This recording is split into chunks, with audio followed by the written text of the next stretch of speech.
Assalamualaikum warahmatullahi wabarakatuh. Perkenalkan, saya Panji Dimas Mahendratama. Perkenalkan, nama saya Muhammad Asid Nurullah. Saya Zidan Ahmad Afifah. Saya Nanda Arif Radana. Di sini kami akan membawakan presentasi dengan tema kimia inti dan sebab-sebab radioaktif, waktu paruh, reaksi pada inti, dan pemanfaatan unsur radioaktif. Baiklah, di sini akan ada 4 materi, yakni materi pertama unsur radioaktif, materi kedua waktu paruh, materi ketiga reaksi pada inti, dan materi keempat pemanfaatan dan bahaya radioaktif. Baiklah, sebelum kita mengawali pembahasan pada kali ini, alangkah baiknya kita membaca dengan basmalah terlebih dahulu. Bismillahirrahmanirrahim. Baiklah, yang pertama adalah unsur radioaktif. Ilmuwan Inggris Ernest Rutherford menjelaskan bahwa inti atom yang tidak stabil mengalami peluruhan radioaktif. Partikel-partikel kecil dengan kecepatan tinggi dan sinar-sinar menyebar dari inti atom ke segala arah. Para ahli kimia memisahkan sinar-sinar tersebut ke dalam aliran yang berbeda dengan menggunakan medan magnet. Dan ternyata ditemukan 3 tipe radiasi nuklir yang berbeda, yaitu sinar alfa, beta, dan sinar gamma.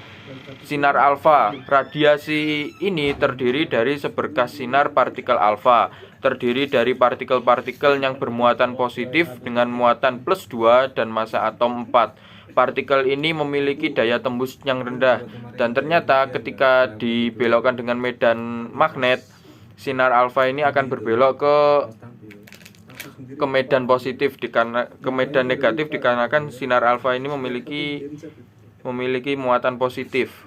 Lalu yang kedua adalah sinar beta. Berkas sinar beta terdiri dari partikel yang bermuatan negatif, dan partikel beta identik dengan elektron. Sinar ini memiliki daya tembus yang lebih besar daripada sinar alfa. Partikel beta memiliki massa yang lebih ringan dari partikel alfa. Maka dari itu ketika dibelokkan dengan medan magnet, sinar beta memiliki belokan yang lebih besar daripada sinar alfa, dikarenakan sinar beta lebih ringan daripada sinar alfa. Lalu yang ketiga ada sinar gamma.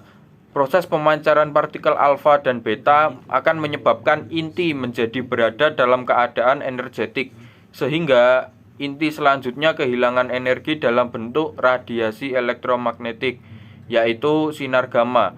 Sinar ini mempunyai daya tembus yang paling besar daripada sinar alfa dan beta.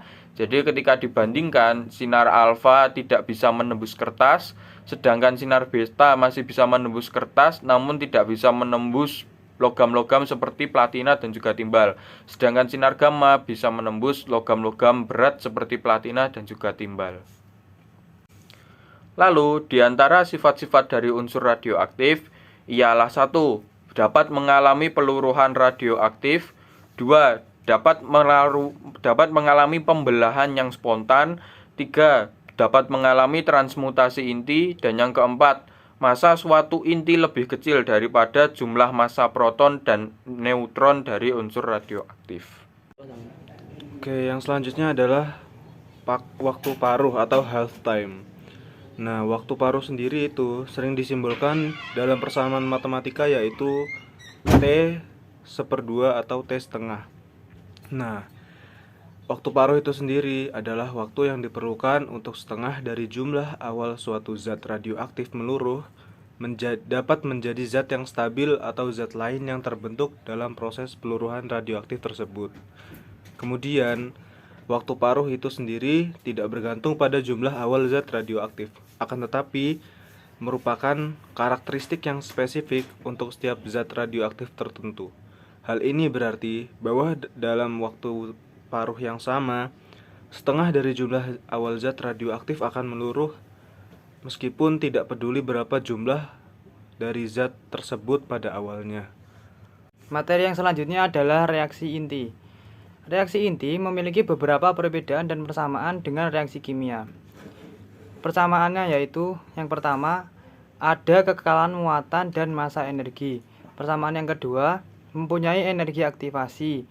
Persamaan yang ketiga, dapat menyerap energi atau endoenergik dan melepas energi atau exoenergik.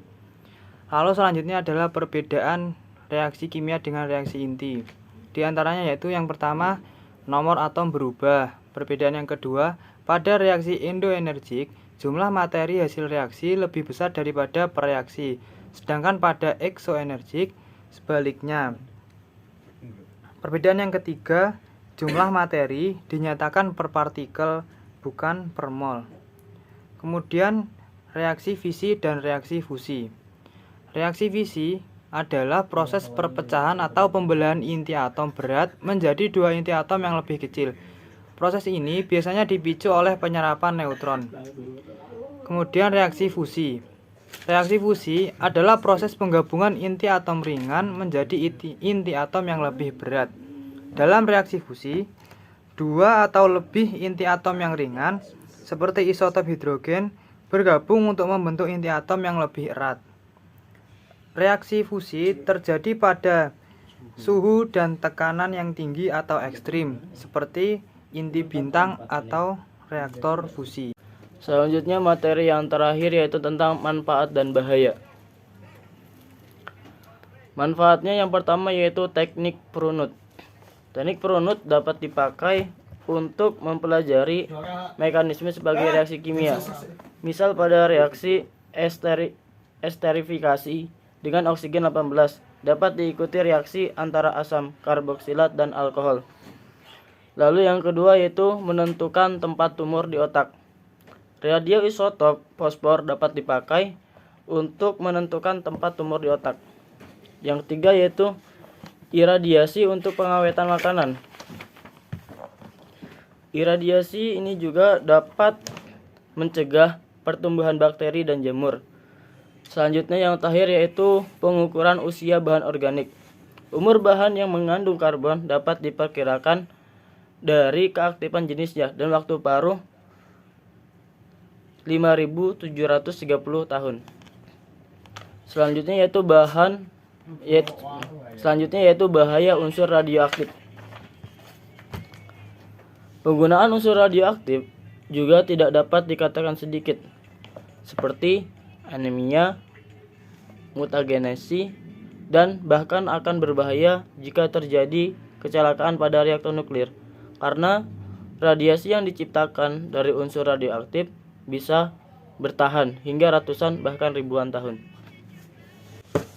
Baiklah, sekian dari kami. Lalu ada sedikit kata-kata dari dosen kimia UIN Malang, yakni kimia itu menyenangkan, dari Ibu Nuraini MSI. Baik, terima kasih. Sekian dari kami. Pasti terdapat banyak kesalahan dan juga kekurangan dalam pembuatan video dan juga materi kimia ini pada kali ini. Mohon dimaafkan. Wabillahi taufiq wal hidayah. Wassalamualaikum warahmatullahi wabarakatuh.